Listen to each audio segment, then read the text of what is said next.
Welcome to the module on entrepreneurial opportunities. In this module, we're going to be talking about where opportunities come from in entrepreneurship.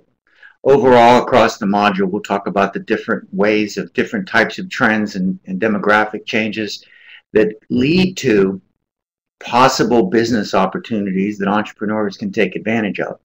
And we'll talk about why some of those favor startups, like startup businesses, like entrepreneurial businesses, and why some of them favor more existing businesses who can just take advantage of their current assets and what they can already do well to expand incrementally into their business. Different characteristics lead to different advantages, and we'll be talking about those over the course of the module. For this module, however, we'll be talking about just the introduction. This particular lecture will talk about the introduction. What we'll talk about here is why opportunities aren't so much making something happen in the world, but recognizing why, when there is an opportunity, and then learning how to capitalize on it. That's really what this discussion about opportunities is about, is to realize that things occur in the marketplace. Trends happen among technologies or political or economic systems and the demographics that people are living, how the population is changing its tastes, different kinds of events that lead to market differences, like the Academy Awards coming up might lead to different kinds of purchasing. Different movies become interesting, or different types of movies are highlighted, and you see the changes in the marketplace.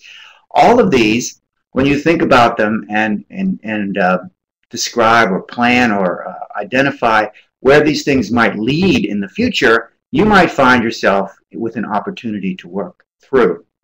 Over the course of the next several lectures in this module, we'll talk about the theoretical foundations. I've touched on them a little bit here, but the theoretical foundations of where opportunities come from. There's two basic theories that we'll talk about. Then we'll talk about the trends in the marketplace that tend to create opportunities. And again, I've alluded to them as well. But we'll go into them in a little bit more detail. Trends like, for example, technology changes, the internet and smartphones and flat screen TVs and gaming consoles and social media, things like that.